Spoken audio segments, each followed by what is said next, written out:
अस्सलाम वालेकुम। मेरा नाम सुलेमान अहमद ख़ान है। मैं पंजाब हेल्थ केयर कमीशन का एक्स एम्प्लॉय हूँ।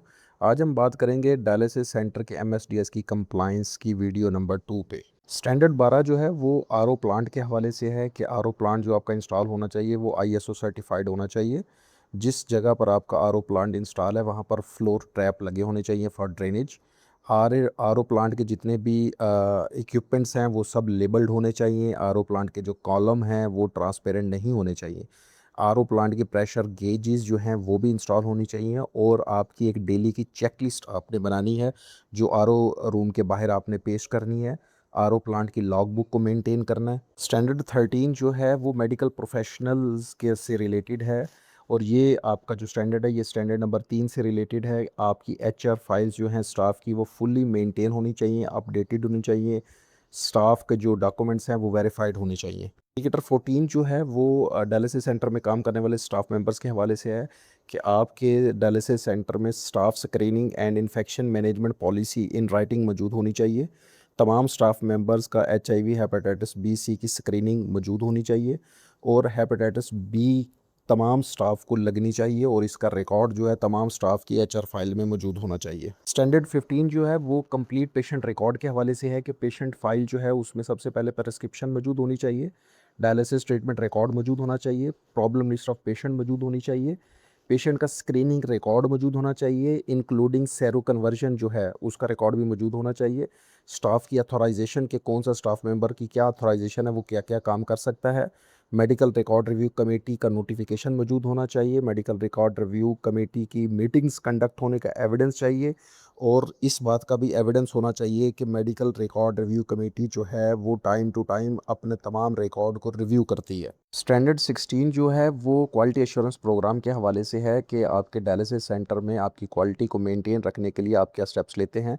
इसमें आपका नोटिफिकेशन मौजूद होना चाहिए क्यूओ पर्सन के लिए, इंक्लूडिंग उसकी जॉब डिस्क्रिप्शन और इस फ्रीक्वेंसी के साथ कि कब कब वो क्वालिटी एश्योरेंस की चेक लिस्टों को फिल करेगा और क्यूए रिपोर्ट्स जो हैं वो भी मौजूद होनी चाहिए। स्टैंडर्ड 17 जो है वो इंट्रा डायलिसिस कॉम्प्लिकेशन रिकॉर्ड के हवाले से है कि हर पेशेंट के इंट्रा डायलिटिक कॉम्प्लिकेशंस रिकॉर्ड मौजूद होने चाहिए। वेस्कुलर एक्सेस कॉम्प्लिकेशन रिकॉर्ड जो है वो भी मौजूद होना चाहिए और अगर ड्यूरिंग डायलिसिस कोई पेशेंट की डेथ हो गई है तो उसका रिकॉर्ड भी मौजूद होना चाहिए। स्टैंडर्ड 18 जो है वो ऑन टू वर्ड इंसिडेंट्स के हवाले से है कि अगर कोई इस तरह का इंसिडेंट हो जाता है तो कंसर्न अथॉरिटीज़ को टाइमली रिपोर्ट करना चाहिए। अगर आपके डायलिसिस सेंटर में कोई भी सीरो कन्वर्जन्स के केसेस रिपोर्ट होते हैं, कोई भी पेशेंट जो है वो पॉजिटिव हो जाता है एचआईवी पे या हेपेटाइटिस बी सी पे, तो कंसर्न अथॉरिटीज़ को जो है वो टाइमली इन्फॉर्म करना चाहिए और इस इन्फॉर्म करने का रिकॉर्ड भी आपके पास होना चाहिए। स्टैंडर्ड 19 जो है वो डायलिसिस सर्विसेज के हवाले से है कि डायलिसिस सेंटर में जो भी सर्विसेज दी जा रही हैं वो आसान और क्लियर लफ्ज़ों में पब्लिकली डिस्प्ले होनी चाहिए और उसकी वर्डिंग इस तरह से होनी चाहिए कि भी किसी भी किस्म की कोई भी एम्बिग्युइटी जनरेट ना हो। सो आप जो भी सर्विसेज दे रहे हैं उनको आसान और सादा लफ्ज़ों में क्लियरली पब्लिकली डिस्प्ले करें और जो सर्विसेज आप प्रोवाइड कर रहे हैं उनसे रेलेवेंट कंसर्न स्टाफ और इक्विपमेंट्स आपके पास मौजूद होने चाहिए। स्टैंडर्ड 20 जो है वो पेशेंट मैनेजमेंट सिस्टम के हवाले से है कि आपके पास रिटन एसओपीज़ होने चाहिए for patient management.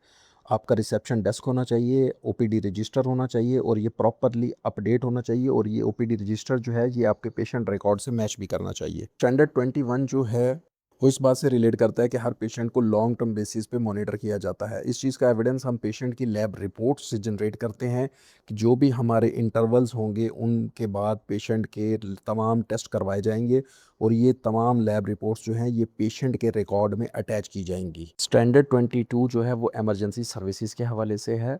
Dialysis centre का अपना इंडिपेंडेंट एमरजेंसी रूम मौजूद होना चाहिए और वहाँ पर होने वाली इमरजेंसीज़ को डील करने के लिए वो इमरजेंसी रूम इक्विप्ड होना चाहिए।